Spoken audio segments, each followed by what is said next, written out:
तुमचा एक मेसेज आमचे जे नंबर येत आहेत ना, म्हणजे लँडलाईन नंबर त्याच्यावर नका टाकू, परंतु जे चेंबूर प्रदर्शनासाठी नंबर येतोय त्या नंबरवरती तुमचं नाव पत्ता आणि मेसेज टाकून द्या. मला निश्चितच तुमच्या अनुभवाची गरज पडेल तेव्हा मी आणखीन काही प्रश्न तुम्हाला व्यक्तिशः विचारेन.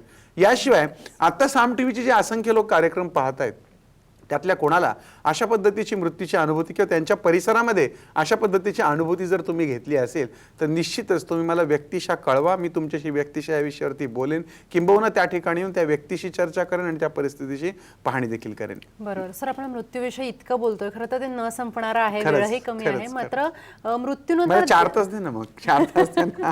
बरोबर सर, एक म्हणजे मृत्यूनंतर दिवा लावला जातो आणि कावळ्याचं काय महत्व आहे, ह्या खरं दोन्ही प्रश्नांची उत्तरं जाणून घ्यायला आवडेल. पण तुझ्याकडे ब्रेक नाही ना, नाहीतर मी सांगायला सुरुवात करणार आणि तुमचा ब्रेक येणार.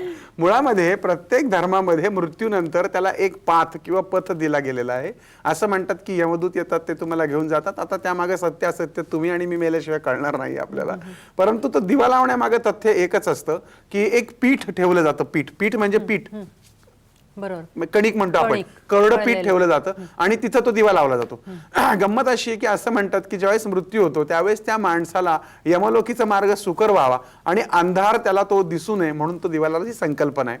आणि अर्थात ते जे पीठ ठेवलं जातं त्या पीठाला जेव्हा दुसऱ्या दिवशी टोपली उघडून बघितली जाते तेव्हा त्या ठिकाणी काही वेळा चिन्ह दिसतात आपल्याला, माणसांच्या पायाची दिसतात किंवा असंख्य प्रकारची चिन्ह, तुळशीची पानं दिसतात.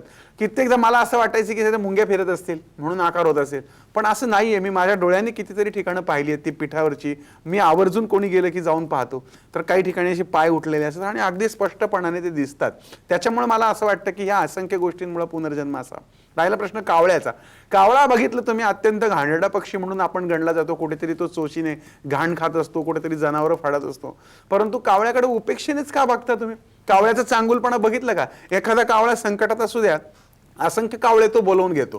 किंबहुना एखाद्याचं भक्ष्य त्याला मिळालं तर तो एकटा खात बसत नाही, तो असंख्य कावळ्यांना बोलून घेतो. एखादा कावळा आजारी पडला तर असंख्य कावळे आणि कावळींनी त्याच्या भोवती जाऊन त्याची काळजी घेतात. अहो, तुमच्या माणसांमध्ये पण एवढी माणुसकी नाही. शेजारच्या फ्लॅटमध्ये माणूस मरून कुजला तरी तुम्ही लोक जात नाही. ह्या कावळ्यांमध्ये ती माणुसकी आहे, लक्षात घ्या. ह्या कावळ्यांना म्हणजे ह्याच्या बाबतीत एक पुराणामध्ये असं सांगितलं की गंधर्व होता आणि त्या गंधर्वानी ते जे कोपी ऋषी होते, त्या कोपी दुर्वासा ऋषी, त्या दुर्वासा ऋषींना तो पाहून हसला, त्यांचा तो अवतार पाहून. तेव्हा त्याला म्हणले, तू तुझ्या रूपावरती एवढा रूप, तुला गर्व आहे ना, आजपासून तू काळा कुळकुळीत होशील आणि तुझा आवाज बेसूर येईल.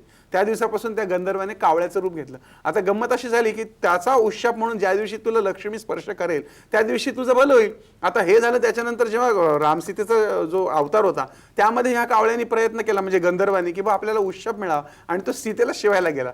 सीतेला शिवायला गेल्या बरोबर रामाने पाहिलं, रामाचं फिरलं डोकं, रामाने त्याला परत शाप दिला आणि त्याला बाण मारला. बाण मारल्याबरोबर त्याचा फुटला डोळा. आजही बघतो आपण की कावळ्याला एकच डोळा असतो.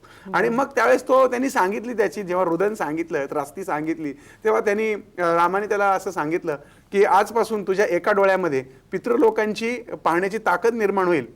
आणि त्यानंतर त्याची अर्थात त्याला एक मान मिळाला, जसं की विष्णूचं गरुड आहे किंवा गणपतीचं उंदीर आहे, तसं आजपासून त्याला पितृलोकांसाठी पितरांचं वाहन म्हणून तुला गणलं जाईल. आणि म्हणून आजही आपण कावळ्याने जोपर्यंत नैवेद्य खात नाही तोपर्यंत आपली पितर मुक्त नाहीत असं आपण समजतो.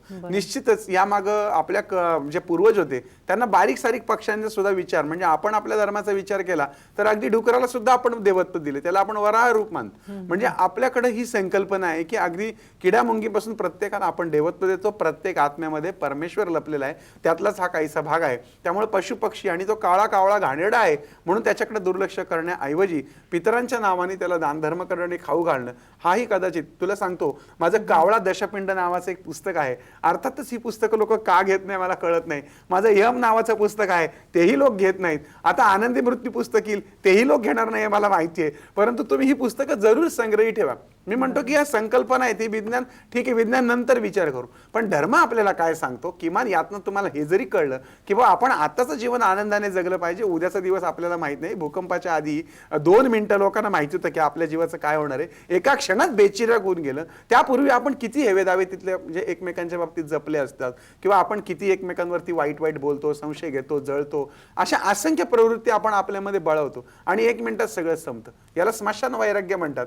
आणि स्मशानात जाऊन तुम्ही जर बघितलं ती प्रेत जेव्हा ढणढण जळत असतात तेव्हा लक्षात येतं की माटी कहे कुमार से तू क्या रोंधे मोहे, एक दिन ऐसा आएगा मैं रौंदूंगी तो है. बरोबर.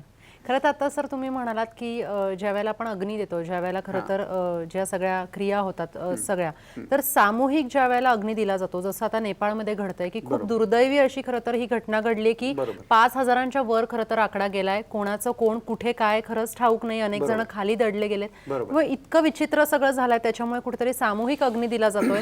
हे सर कितपत योग्य आहे किंवा अशा लोकांना पुन्हा पुनर्जन्म आहे? निश्चितच पुनर्जन्म आहेत की जे लोक मृत पावलेले आहेत. अर्थात अचानकपणे घातलेला जो घाला आहे.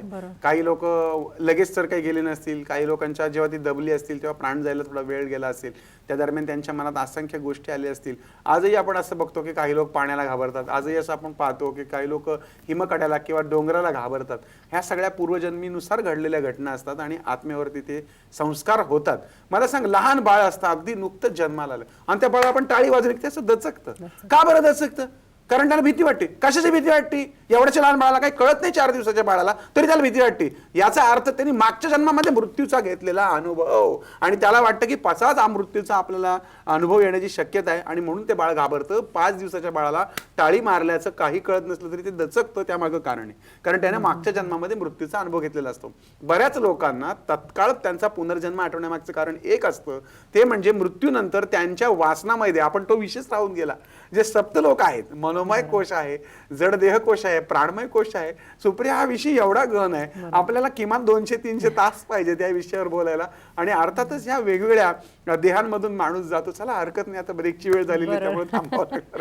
बरोबर सर, खरं तर वेळ संपलेली आहे, मात्र विषय खूप मोठा आहे. तुमचे मनापासून आभार की तुम्ही आज इतकं छान एक्सप्लेनेशन या सर्व विषयावर दिलं. खरं तर हा विषय इतका मोठा आहे की हा न संपणार आहे. मात्र आजच्या महाराष्ट्र कॉलिंगच्या एपिसोडमध्ये आपल्याला इथंच थांबावं लागतंय. नमस्कार. ओम साईराम.